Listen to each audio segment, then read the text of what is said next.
अस्सलाम वालेकुम, मैं हूं रेहान तारिक और आप देख रहे हैं दस्तक। तहरीक इंसाफ में बानी पीटीआई की रिहाई को लेकर वाज़ेह सफबंदी दिखाई दे रही है। पीटीआई में फॉरवर्ड ब्लॉक बनने की खबरें भी गर्म हैं और फॉरवर्ड ब्लॉक के हवाले से शहरयार आफरीदी, शेर अफजल मरवत और शानदाना गुलजार खासे मुतहर्रिक दिखाई दे रहे हैं। अब बाज़ पार्टी रहनुमाओं को उमर अयूब की मरकजी क़यादत का हिस्सा रहने पर काफ़ी था, क्योंकि पीटीआई के बाज़ रहनुमाओं के बकौल वो बानी पीटीआई की रिहाई में संजीदा नहीं थे। अब यही वजह है कि उमर अयूब ने सेक्रेटरी जनरल पीटीआई के ओहदे से मुस्ताफ़ी होने का जो ख़त है वो ट्वीट किया, जबकि उन्होंने चेयरमैन मरकजी फनास बोर्ड पीटीआई के ओहदे से भी इस्तीफ़ा दे दिया। उन्होंने बानी पीटीआई इमरान खान के नाम ख़त तहरीर किया। उमर अयूब के इस्तीफ़े पर 22 जून 2024 की तारीख दर्ज है।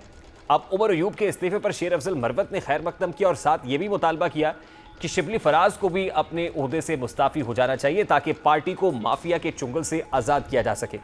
शेर अफजल मरवत एक्स पर अपनी ट्वीट में लिखते हैं कि मैं उमर अयूब खान की तरफ से सेक्रेटरी जनरल का ओहदा छोड़ने के दानिशमंदाना फैसले करता हूँ। पार्टी के अहम ओहदों पर फाइज चंद दीगर अफराद को भी उनकी पैरवी करनी चाहिए। इसकी वजह यह है कि पार्टी एक भी काम पूरा करने में नाकाम रही। बानी पीटीआई जेल में है और मैंडेट की बाजियाबी भी दूर है। हमारी खवातीन और रहनुमा जेलों में बंद हैं और हम आवाम को एक अजीम तहरीक के लिए मुतहरिक करने में नाकाम रहे हैं। मुल्क भर में बल्ले के निशान, मखसूस नशस्तों, ज़मनी इंतखाबात और पार्टी की तंजीम नौ का नुकसान ऐसी चंद मिसालें हैं जहां पार्टी क़यादत बुरी तरह नाकाम रही है। पार्टी की कोर कमेटी और सियासी कमेटियां फेवरेट्स पर मुश्तमिल होती हैं और फैसले मेरिट पर नहीं होते। मैं शिबली फराज से पार्टी ऑफिस और सेनेट में कायदे हिज़्ब इख्तिलाफ दोनों से इस्तीफ़े का मुतालबा करता हूँ, तभी पार्टी कब्जा माफिया के चुंगल से आज़ाद होगी। अगर पार्टी कारकुन मुझे मैदान में चाहते हैं तो मेरे मुतालबे के हक़ में आवाज़ बुलंद करें। अगर शिबली फराज को हटाया गया तो मैं वादा करता हूँ कि पार्टी वक्त की ज़रूरत के मुताबिक उठेगी। अगर अब माजी की तरह नाकिस लोगों पर खामोशी इख्तियार करते रहे तो फतह नज़र नहीं आएगी। अब शिबली फराज भी इस पर रद्दमल देते और कहते हैं कि मैं किसी को जवाब नहीं देती, में कोई धड़े बंदे नहीं, एक ही ग्रुप जिसको बानी पीटीआई लीड करते हैं।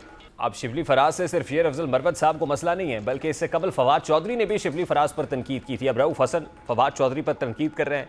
रऊफ़ हसन का दावा है कि वो पार्टी में प्लांट किए गए हैं। अब तहरीक इंसाफ में बज़ाहिर ये जंग चल रही है कि कौन बानी पीटीआई की गुड बुक्स में है और कौन नहीं। इस वक्त पार्टी में हर कोई खुद को बरतर साबित करने में लगा हुआ है। और रहा सवाल ये कि बानी पीटीआई को जेल से आज़ाद कराने में किसने कोशिश की और किसने नहीं की। इसका जवाब सीनियर सियासतदान मोहम्मद अली दुरानी दे रहे हैं और वो कहते हैं कि बानी पीटीआई खुद जेल से बाहर निकाल लिए जाएंगे और उनसे मुज़ाकरात भी किए जाएंगे। इस मामले पर बात करेंगे। इस वक्त पाकिस्तान तहरीक इंसाफ के रहनुमा जुनैद अकबर साहब ने भी ज्वाइन किया। अस्सलाम वालेकुम जुनैद अकबर साहब, बहुत बहुत शुक्रिया आपके वक्त के लिए। सबसे पहले तो सादा सा सवाल यह है कि पाकिस्तान तहरीक इंसाफ के मरकज़ी सेक्रेटरी जनरल, अब साबिका सेक्रेटरी जनरल हो गए हैं उमर अयूब साहब, पार्लियामान में अपोजिशन लीडर है, उन्होंने इस्तीफ़ा दिया या उनसे इस्तीफ़ा लिया गया? बिस्मिल्लाहिर्रहमानिर्रहीम, बड़ी मेहरबानी, शुक्रिया जी। उमर अयूब साहब के चाहे 9 मई के बाद, 9 मई के से पहले उन्होंने बहुत मेहनत की और बहुत मुश्किल काम है उसका, क्योंकि चेयरमैन साहब खुद जेल में हैं, तो वो उसके लिए मुमकिन नहीं था कि वो अपोजिशन लीडर और पार्टी की जो है ओहदा एक साथ रखते। तो उसने पहले से किया था चेयरमैन, हमारे मौजूदा चेयरमैन साहब बैरिस्टर गौहर साहब को, लेकिन बैरिस्टर गौहर साहब नहीं चाहते थे कि अयूब साहब रिजाइन कर ले, तो वो उसको आगे खान साहब तक नहीं लेके गए। तो कल उमर अयूब साहब की ये 22 तारीख को दोबारा बैरिस्टर गौहर साहब को उसने इस्तीफा दिया था और कल शबली साहब जब जा रहे थे तो उसने फिर खान साहब से रिक्वेस्ट की कि मेरे लिए मुमकिन नहीं है कि दोनों ओहदे अपने पास रखो। इसमें उमर अयूब खान साहब की अपनी मर्जी शामिल है?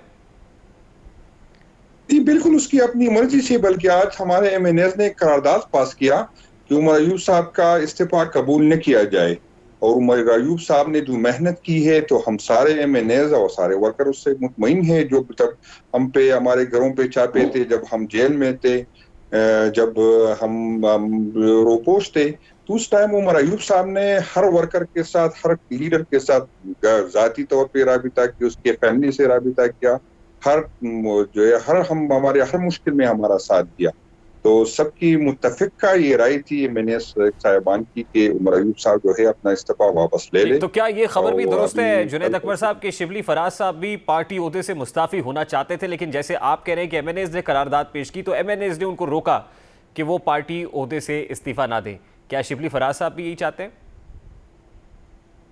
शबली फराज साहब से मेरा खुद जाती राबिता कम रहता है, तो मुझे पता नहीं कि शबली साहब चाहते कि नहीं। मेरा नहीं ख्याल कि शबली भाई के साथ ऐसी कोई ओहदा है इसमें जिम्मेदारी ज्यादा हो। वो तो प्रोटोकॉल है, प्रोटोकॉल चीफ है, स्टाफ चीफ है खान साहब का, तो मुझे इसका अंदाजा नहीं, उसका पता नहीं। नहीं, शिबली फराज साहब पर भी तनकीद की ना शेर अफजल मरवत ने कि शिबली फराज को पार्टी ओहदा छोड़ना चाहिए, शिबली फराज को हटाना चाहिए, फिर वो शायद एक्टिव होंगे। तो कुछ तनकीद शेर अफजल मरवत की तरफ से हो रही है। हमने देखा इमरान इस्माइल साहब भी इस वक्त की मौजूदा क़यादत पर तनकीद कर रहे हैं, फवाद चौधरी कर रहे हैं, शादाना गुलजार कर रही हैं, शहरियार आफरीदी कर रहे हैं। तो ये क्या मामला है, ये क्यों चल रहा है? बैकड्रॉप में ये प्रेशर भी है जो माउंट हो रहा है। नहीं, गिले तो है, सबका मुख्तलिफ गिले हो सकते हैं, लेकिन ये फैसला तो खान साहब ने करना है। और जो लोग पार्टी छोड़ के गए ना, तो उसकी तो कोई राय की अहमियत ही नहीं हम देते। उसका क्या है, पार्टी हमारी पार्टी के अंदर से अगर कोई बात करे तो बिल्कुल उसको सुना जाए, बट फवाद उस पे चौधरी गौर किया स्टिल पार्ट जाए। ऑफ पीटीआई, वो ये कहते हैं वो तो पीटीआई का हिस्सा है। फवाद चौधरी ने तो पार्टी नहीं छोड़ी। वो सबकी राय है, ये खान साहब फैसला करेगा। जब खान साहब निकलेगा तो उसके वो फैसला कर लेगा। लेकिन जहां तक मुझे मालूम है, कल जो लोग गए थे, तो एक दो से मेरी बात हुई थी, तो उन्होंने कहा कि खान साहब ने कहा कि जिन जिन ने प्रेस कॉन्फ्रेंस की उसके लिए पार्टी के दरवाजे बंद है। मेरा भी यही राय है कि चंद लोग जो है प्रेशर में पार्टी छोड़ के गए, तो हम भी खान साहब इंशाल्लाह निकलेंगे तो हम भी रिक्वेस्ट करेंगे। कुछ जो है कुछ लोग ऐसे कि जिसको मजबूर किया गया, जो प्रेशर उस पर डाला जाए, अगर हम पे था तो हो सकता है हमारे लिए भी हम भी यही फैसला करते। तो हमारी खान साहब से ये रिक्वेस्ट होगी, उन ऐसे कुछ लोग हैं जिनकी कुर्बानियां हैं पार्टी के लिए और जिनके लिए बहुत मुश्किल था पार्टी में रहना, तो अगर खान साहब, लेकिन ये फैसला खान साहब करेंगे। लेकिन अभी तक ऐसा कोई फैसला नहीं हुआ। कल तक जो आखिरी तो में अभी तक की जो पोजीशन क्या है कि 5-6 फवाद बंदे, Chaudhry is not part of PTI? Fawad Chaudhry sahab तो मैं उस पर हमारे भाई है, लेकिन कल जो लोग खान साहब से मिल के आए थे, तो खान साहब ने यही कहा कि जिसने प्रेस कॉन्फ्रेंस की तो पार्टी के दरवाजे उसके लिए बंद है। वो लोगों ने, मेरा तो खान साहब से डायरेक्ट मुलाकात नहीं हुई। जी जुनैद अकबर साहब, एक कंफ्यूजन अभी भी पार्टी के अंदर बरकरार है। चेयरमैन पब्लिक अकाउंट्स कमेटी के लिए मुतअद्दिद नाम जेरे गौर आए, मुतअद्दिद नाम सामने आए, फैसला नहीं हो सका कि चेयरमैन पब्लिक अकाउंट्स कमेटी कौन होगा। पार्लिमानी लीडर कोई और है, ऑपोजिशन लीडर कोई और है, सेक्रेटरी जनरल अब कौन होगा। तो कंफ्यूजन तो बहुत सारी है पाकिस्तान तहरीक इंसाफ के अंदर।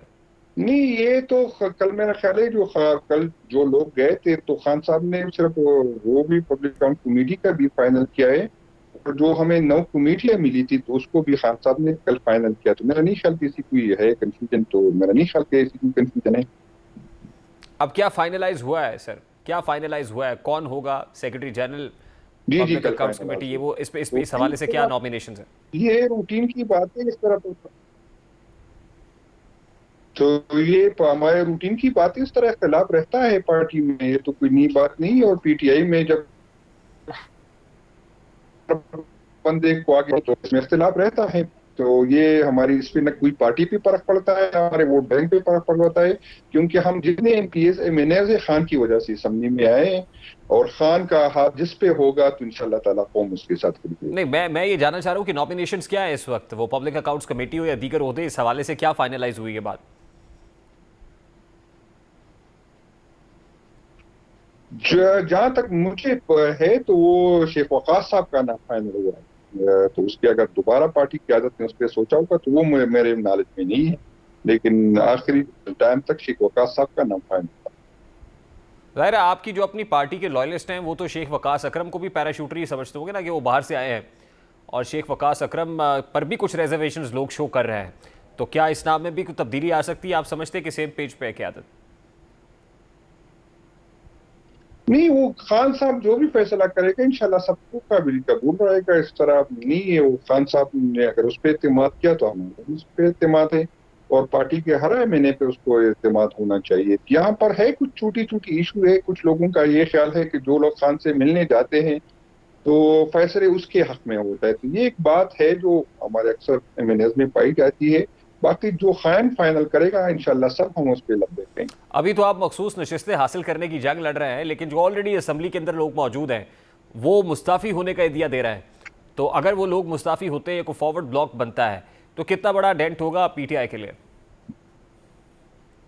नहीं, पीटीआई को कोई डेंट नहीं होगा। ये इससे पहले भी जो हमारे खिलाफ जो ब्रेकडाउन रियासत ने की ना, जितने मैंने एमपीए जो बड़े बड़े नाम जो लोग समझते थे कि ये खान की इसी जरूरत नहीं है और ये खान के बगैर भी जीत सकते हैं, तो उस पर हम पीटीआई पे कोई फर्क नहीं पड़ता, कोई आए या कोई जाए फॉरवर्ड ब्लॉक की कोई पोजीशन इख्तिलाफ हम भी रखते हैं, काफी चीजों से हम भी, हमारी भी इख्तिलाफ है और इसका इजहार हम पार्टी के अंदर भी करते, बाहर भी करते। लेकिन इसका मकसद ये नहीं कि हम कोई फॉरवर्ड ब्लॉक का हिस्सा है या कोई और भी लोग है या इसमें है, हमारा भी कुछ चीजों पे इख्तिलाफ है। मुझे भी लोग कहते हैं कि यार ये फोरम पे बात करे या वे फोरम पे बात न करे।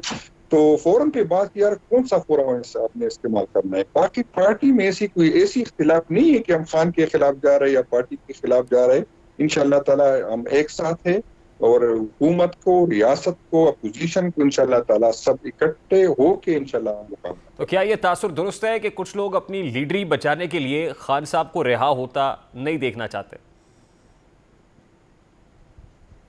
नहीं, मेरा ख्याल ये गलत है। अगर खान साहब ने ये जो ओहदे दिए खान साहब ने खुद दिए ना, अगर खान साहब खुद उससे मुतमईन ना होता तो तब्दील कर लेते, तो कोई मसला नहीं, कोई चेंज कर सकते थे। अगर उसने ओहदे दिए और वो उसको चेंज नहीं कर रहे तो खान साहब मुतमईन है ना।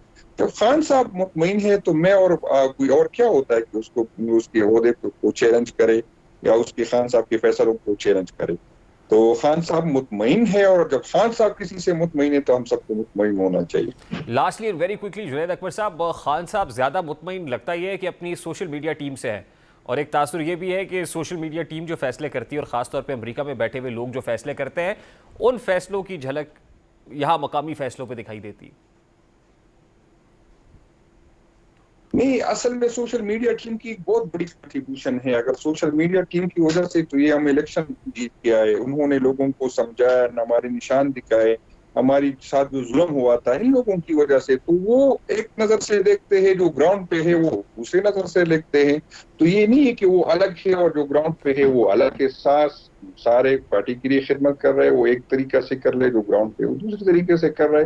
तो ना वो अलग है ना हम। हाँ, तरीकाकार पे इख्तिलाफ हो सकते हैं। सोशल मीडिया टीम जो मुझसे बाहर है उसका अपना एक सोच होगा, जो ग्राउंड पे है उसको उसको एहसास होगा कि ग्राउंड पे इस तरह की पोजीशन है। तो हो सकता है वो फैसलों में वो कुछ ज्यादा, या जो हमारे बाहर भाई लोग बैठे हैं जो पार्टी के लिए दिन रात काम करते हैं, तो हो सकता है वो हमसे ज्यादा उम्मीदें लगाए बैठे, शायद वो मुतमईन नहीं है हमारी कारकर्दगी से, या जो ग्राउंड पे लोग हैं। तो हो सकता है मैं भी चाहता हूँ कि हमारी कारकर्दगी बेहतर हो और खान की रहाई के लिए हमारे वर्कर ने हमें भेजा है, हमारे वोटर ने हमें भेजा है, तो उसके लिए हम जो है अपनी कोशिशें जारी भी रखें और ज्यादा। बहुत बहुत शुक्रिया जुनैद अकबर साहब हमारे साथ मौजूद थे। भी एक ब्रेक लेंगे और ब्रेक के बाद जब वापस आएंगे तो अमरीकी मुदाखलत का जिक्र करेंगे। अमरीकी साजिश या मुदाखलत के बाद अब अमरीकी मुदाखलत जिसका जिक्र दफ्तर खारजा कर रहा है।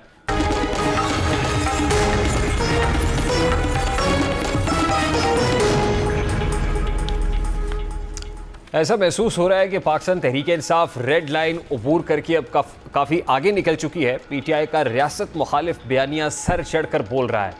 पीटीआई सियासी मकासद हासिल करने के लिए एक दूसरे मुल्क का सहारा लेना चाहती है और ऐसा तासुर जा रहा है कि तहरीक इंसाफ अमरीका से मुल्की मामलात में मुदाखलत चाह रही है, जबकि पहले तो इस मखसूस जमात ने अपनी हुकूमत गिर जाने का इल्ज़ाम अमरीका को दिया और इसको अमरीकी मुदाखलत या अमरीकी साजिश करार दिया। साइफर हवा में लहराया गया और अवाम को ये यकीन दिलाने की कोशिश की गई कि एब्सोल्युटली नॉट कहने पर अमरीका ने तहरीक इंसाफ की हुकूमत गिराई। फिर इसके कुछ अरसे बाद तहरीक इंसाफ अमरीका से फिर कुर्बत हासिल करने की कोशिश करती है और इस हवाले से अमरीकी फ़र्म्स की लॉबिंग फ़र्म्स की खदमात ली जाती हैं ताकि अमरीका के साथ पीटीआई के ताल्लुकात बेहतर हों, बल्कि इसके लिए बयानिए को अमरीका सपोर्ट भी करे और फिर उसके बयानियों को प्रमोट भी किया जाए। यही वजह है कि हमने देखा है कि अमरीका ऐवान नुमाइंदगान में पहले डोनाल्ड लू को पेश किया गया, कांग्रेचुनल हेयरिंग हुई जहां डोनाल्ड लू से तो 2-3 सवालात किए गए और उसके बाद ऐवान नुमाइंदगान के अंदर ही जो है वो एक रेजोल्यूशन टेबल की गई और उसको मेजॉरिटी के साथ अप्रूव भी करा लिया गया। 368 वोटों के मुकाबले में 7 यानी 368 के फ़र्क के साथ ये रेजोल्यूशन मंजूर हुई। अब इसके ऊपर पाकिस्तान की दफ्तर खारजा का भरपूर रद्द-ए-अमल सामने आया है और उन्होंने इसको अमरीकी मुदाखलत के मुतरादिफ करार दिया है। तर्जुमान दफ्तर खारजा मुमताज़ ज़हरा, अब हुकूमत इस करारदाद को पाकिस्तान के मामलात में खुली मुदाखलत करार दे रही है और आज कौमी असम्बली में अमरीकी ऐवान नुमाइंदगान की पाकिस्तान में जमहूरियत और इंसानी हुकूक की हिमायत में मंजूर की गई करारदाद के खिलाफ एक करारदाद कसरत राय से मंजूर कर ली गई है।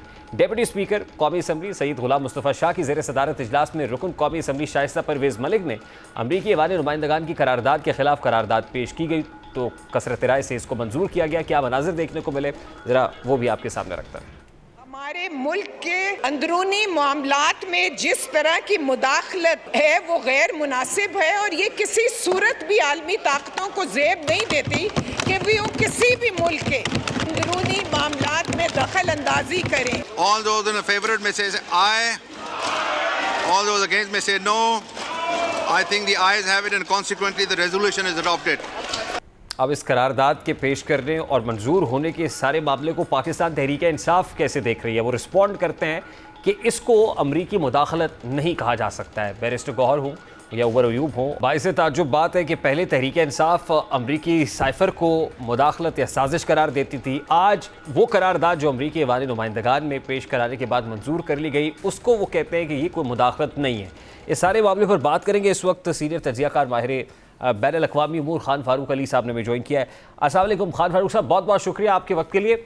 सबसे पहले तो ये कहिएगा कि अमरीकी ऐवान नुमाइंदगान में जो पाकिस्तान में जमहूरियत और बुनियादी इंसानी हुकूक़ की खिलाफ वर्जी पर करारदाद भारी अक्सरियत से मंजूर हुई, उस पर दफ्तर ख़ारजा का जो रिस्पॉन्स आया जिसमें उन्होंने इसको मुदाखलत के मुतरादिफ करार दिया कि ये पाकिस्तान के इंटरनल अफेयर्स में मुदाखलत है, आपको क्या लगता है कि यह स्टेट के पार्ट पर ये बेफिटिंग रिस्पॉन्स है?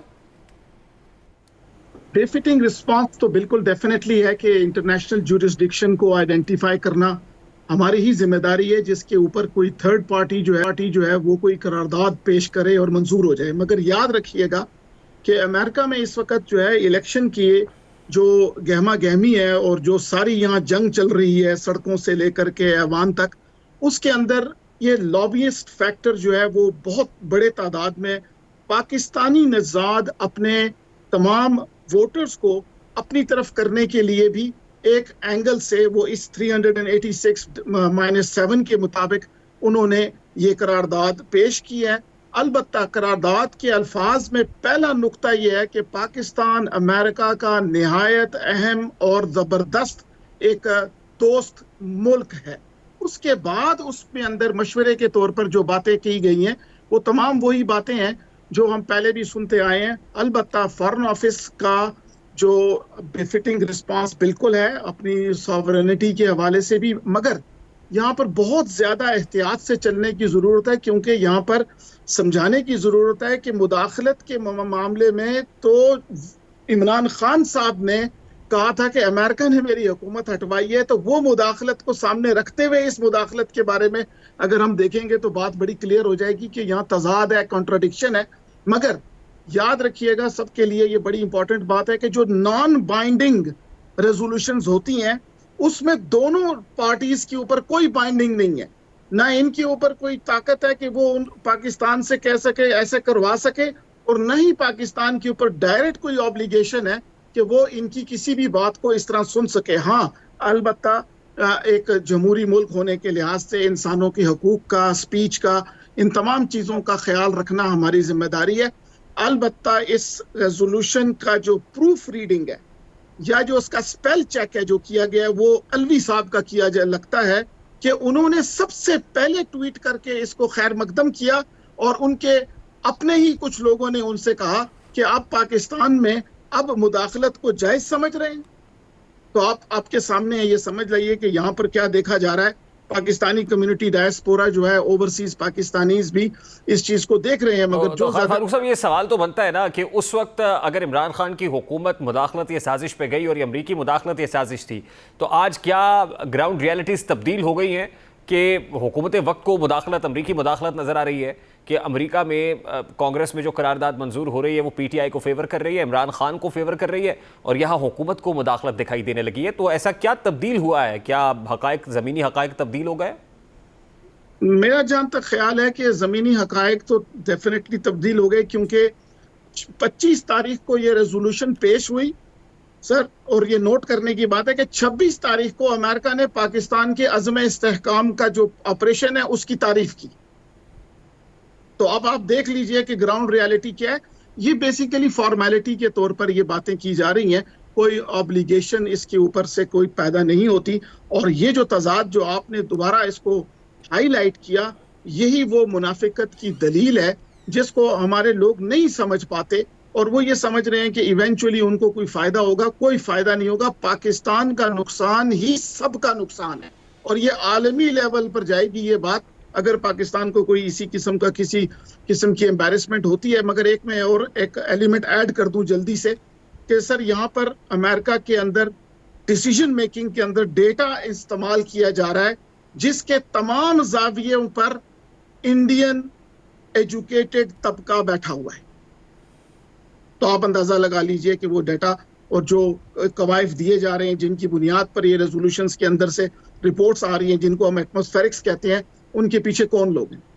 देखिए दफ्तर खारजा का मौक़िफ़ तो आ गया इसके ऊपर। अब नेशनल असेंबली के अंदर इसकी मुखालिफत में या इसके काउंटर में करारदाद लाने की बात हो रही है जिसको पीटीआई कह रही है कि अगर ऐसी कोई करारदाद नेशनल असेंबली में हम लेके आए तो फिर इसको रिजेक्ट करेगी, यानी पीटीआई ऑपोजिशन रिजेक्ट कर रही होगी। तो क्या पार्लियामान के फोरम से इस तरह की करारदाद आना भी कोई बेफिटिक रिस्पॉन्स होगा पार्लियामान के फ्रंट पे? जी हाँ, उनको एक अलामती तौर पे एक रिस्पांस देना पड़ेगा। और ज़िम्नन वो करारदाद लाए हैं और करारदाद मंजूर भी हो गई है। ज़िम्नन ये भी इसमें इजाफा कर दें क्योंकि ये दिया था कि पीटीआई इसको अपोज करेगी, लेकिन करारदाद टेबल हुई और करारदाद मंजूर हो गई आज नेशनल असेंबली से। बिल्कुल भी होनी चाहिए, ये एक फॉर्मेलिटी है और ये फॉर्मेलिटी होनी चाहिए, मगर इसमें मुनाफिक जमात का चेहरा सामने आ जाएगा। मतलब how do you see this? इस वक्त पाकिस्तान तहरीक इंसाफ अमेरिका में जो लॉबिंग कर रही है और उनसे उनकी करारदादों को पॉलिटिकल माइलेज या डिविडेंड के लिए इस्तेमाल कर रही है, तो क्या आपको लगता है कि ये सिर्फ कॉस्मेटिक्स हैं, ये ऑप्टिक्स हैं, इससे ज़्यादा कुछ नहीं है? और फिर मानी खेज तो ये भी है कि आप उन्हीं को मुर्दे इल्ज़ाम ठहराते हैं और उन्हीं से मदद भी मांगते हैं। ये कॉन्ट्रडिक्शन देखें जी, इन लोगों को भी पता है, इनके पास ग्राउंड रियलिटी पाकिस्तान की ज्यादा होती है। इन्हीं के मुबस्सरीन थे जिन्होंने पहले भी इसको अप्रूव किया था। प्राइम मिनिस्टर शहबाज शरीफ साहब को जब जो बाइडन साहब ने मुबारकबाद दी थी वो आखिर किसी न किसी सर्टिफिकेशन की बुनियाद पे दी होगी। और इसमें ये जो लॉबिंग अमेरिका के अंदर पीटीआई कर रही है, ये बेसिकली अपने आप को बहुत ज्यादा प्रॉब्लम्स में डालने वाली बात है इनके लिए। इसका कोई फायदा नहीं होगा। स्टेट टू स्टेट जो ताल्लुकात हैं वो बेहतरीन है और पाकिस्तान के अंदर भी अलामती लेवल के ऊपर इसके ऊपर जो भी कुछ किया जा रहा है वो बिल्कुल दुरुस्त किया जा रहा है। उसका कोई ये मकसद नहीं है कि कोई एंटागनिस्टिक किस्म की कोई बात की जाए। यहाँ अमेरिका के अंदर अलबत्ता जो पाकिस्तानी लोग हैं वो इस सेंटिमेंट को कैश करवाने की कोशिश कर रहे हैं, मगर उनकी भी कोई इतनी ऑर्गेनाइज्ड या जामे किस्म की कोई पॉलिसी नहीं है। जिसका जहां बस चल रहा है वो अपनी बात कर रहा है, मगर कोई ऑर्गेनाइज नहीं है। अलबत्ता एक चीज ये है कि पाकिस्तानी जो एम्बेसी है उसको यहाँ पर सबसे पहले इसके ऊपर रिस्पॉन्ड करना चाहिए था। उन्होंने इस मामले में मेरा ख्याल है अभी तक कोई विजिबल किया भी होगा तो कोई विजिबल रिस्पांस अभी तक नहीं आया। ठीक, lastly and very quickly, presidential जो डिबेट्स हो रही है अमेरिका के अंदर, उसमें गुज़श्ता रात की जो ख़ास तौर पे इंटरेक्शन है प्रेसिडेंट बाइडन का, उस पे जो अमरीकी सीनियर लेजिस्लेटर्स हैं, इवन लिंडसे ग्राहम जो है, उन्होंने जो रिस्पांस दिया है कि बाइडन को अपनी कैंडिडेसी से वैसे ही दस्तबरदार हो जाना चाहिए क्योंकि वो मेंटली और फिजिकली सूटेबल नहीं है for next 5 years term in US. तो कैसे देख रहे हैं, यानी इलेक्शन से पहले जो वेव बन रही है और बाइडन जो है इन कंपैरिजन विद ट्रम्प को पॉपुलैरिटी में को बहुत आगे नहीं बल्कि हर गुजरते दिन के साथ पॉपुलैरिटी नीचे आ रही है, तो क्या वहाँ पे भी कोई बड़ी तब्दीली आती हुई नजर आ रही है आपको? पार्टी नहीं बदलेगी, हो सकता है जो एक्टर है वो बदल जाए क्योंकि उसकी सेहत का मसला है। तो ये इसमें मैं सम अप कर देता हूँ कि पार्टी नहीं बदलेगी, पार्टी वही जीतेगी जिसने यहाँ लोगों को, आवाम को रिलीफ दिया है, जिसके काम किया है, जिसने सारी चीज़ों को कवर करने की कोशिश किया हर एंगल से। उसका वो जो नॉमिनेशन कैंडिडेट है वो हो सकता है सेहत की वजह से बदल जाए, मगर पार्टी वही बदलेगी। ट्रम्प साहब जो है वो बहुत ज़्यादा कोशिश कर रहे हैं, मगर उनके साथ अपनी ही पार्टी के लोग भी नहीं है। बहुत बहुत शुक्रिया खान फारूक साहब, माहिर बैन अक़वामी अमूर हमारे साथ मौजूद थे। अभी एक ब्रेक लेंगे और ब्रेक के बाद जब वापस आएंगे तो वज़ीर दिफा ख्वाजा आसिफ का इंपॉर्टेंट स्टेटमेंट है as far as terrorism is concerned और ऑपरेशन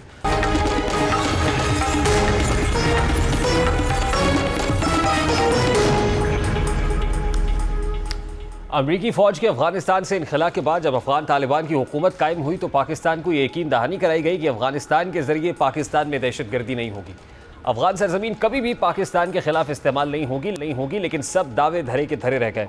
आज भी पाकिस्तान में अफगानिस्तान के रास्ते दहशतगर्दी हो रही है। दहशतगर्दों के सेल्स आज भी खुफिया तरीके से पाकिस्तान में दहशतगर्दाना कार्रवाइयाँ कर रहे हैं। इसी तनाजुर में पाक फौज और हुकूमत मिलकर दहशतगर्दों को सफ़ाई हस्ती से मिटाने के लिए इंटेलिजेंस बेस्ड ऑपरेशन अज़्म इस्तेहकाम करने का ऐलान कर चुकी है, जो कि वक्त की एक अहम ज़रूरत है। लेकिन इसके बावजूद अपोजिशन जमातें इस ऑपरेशन पर या इस विजन पर, इस स्ट्रैटेजी पर वावेला कर रही हैं।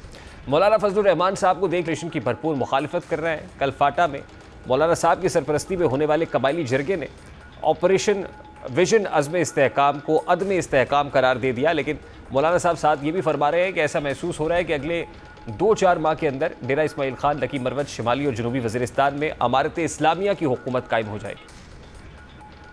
और दुख से कह रहा हूँ, ऐसा महसूस हो रहा है अगले 2-4 महीनों के अंदर हमारे डेरा इस्माइल खान, वज़ीरिस्तान, दूसरा वज़ीरिस्तान, लकी मरवत, करक, बन्नू, इन इलाकों में अमारत इस्लामिया कायम हो जाए और पाकिस्तान की नजर नहीं आ रही। मगरिब होती ही तमाम थाने बंद हो जाते हैं। ये है आपके कहाँ खड़े हैं हम लोग। अब एक तरफ मौलाना इस खदशे का इजहार भी कर रहे हैं और साथ ही ऑपरेशन की मुखालिफत भी कर रहे हैं। हुकूमत पाकिस्तान तो यही बात कर रही है कि अगर ऑपरेशन ना किया गया तो दहशतगर्दी की जड़ें मजबूत होंगी। यानी बिलवास्ता तौर पर मौलाना भी मान रहे हैं कि सरहद पार से दहशतगर्दी के खतरात मंडला रहे हैं। यही वजह है कि वज़ीर दिफा ख्वाजा आसिफ ने भी ये इंदिया दिया है कि अगर ज़रूरत पड़ी तो ऑपरेशन विजन अज़्म इस्तेहकाम सरहद पार आएगा।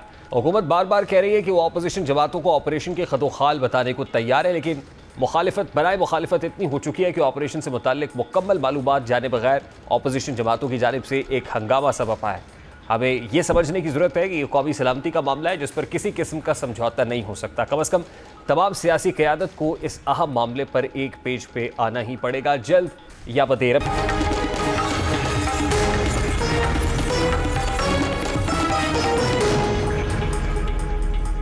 हुकूमती अखराजात कैसे कम किए जाए, इस हवाले से वज़ीर ख़जाना ने अहम कदम उठा लिया है। जैसा कि IMF का हुकूमती अखराजात में कमी के लिए पेंशन इस्लाहात का सख्त दबाव रहा। यही वजह है कि हुकूमत ने 1 जुलाई से पेंशन इस्लाहात मुतारिफ कराने का इम्कान जाहिर कर दिया है। पेंशन इस्लाहात की वफाकी काबीना से जल्द मंजूरी भी ली जाएगी। मुजवज़ा तरामीम के मुताबिक रिटायरमेंट के बाद दोबारा सरकारी नौकरी करने वाले अफराद को पेंशन मिलेगी या तनख्वाह मिलेगी, जबकि रिटायरमेंट के बाद दोबारा नौकरी करने पर सिर्फ एक महकमे से पेंशन मिलेगी। सरकारी मुलाजिम मियाँ और बीवी के रिटायरमेंट के बाद किसी एक के वफात पाने की सूरत में दोनों को पेंशन मिलेगी। मुजवज़ा तरामीम के मुताबिक पेंशनर की वफात के 10 साल बाद तक उसकी फैमिली को पेंशन मिल सकेगी, जबकि हादसाती तौर पर रिटायर होने वाले सरकारी मुलाजिम को 60 साल की उम्र तक पेंशन मिलेगी। सरकारी मुलाजिम की वफात की सूरत में उसकी फैमिली को 25 साल तक पेंशन मिलेगी। पेंशनर्स के बच्चे जिस्मानी या जहनी माजूर होने की सूरत में उम्र भर पेंशन हासिल कर सकेंगे। मुजवज़ा तरामीम के मुताबिक मुसल्लह अफवाज के मुलाजमीन की रिटायरमेंट और सिविल आर्म्ड फोर्सेज से रज़ाकाराना रिटायरमेंट पर पेंशन से 3 से 20% सालाना कटौती होगी। प्रोग्राम का वक्त अपने इख्तिताम को पहुंचे। आपसे मुलाकात होगी इंशाल्लाह अगले हफ्ते। अब तक रखिए ख्याल। अल्लाह हाफ़िज़।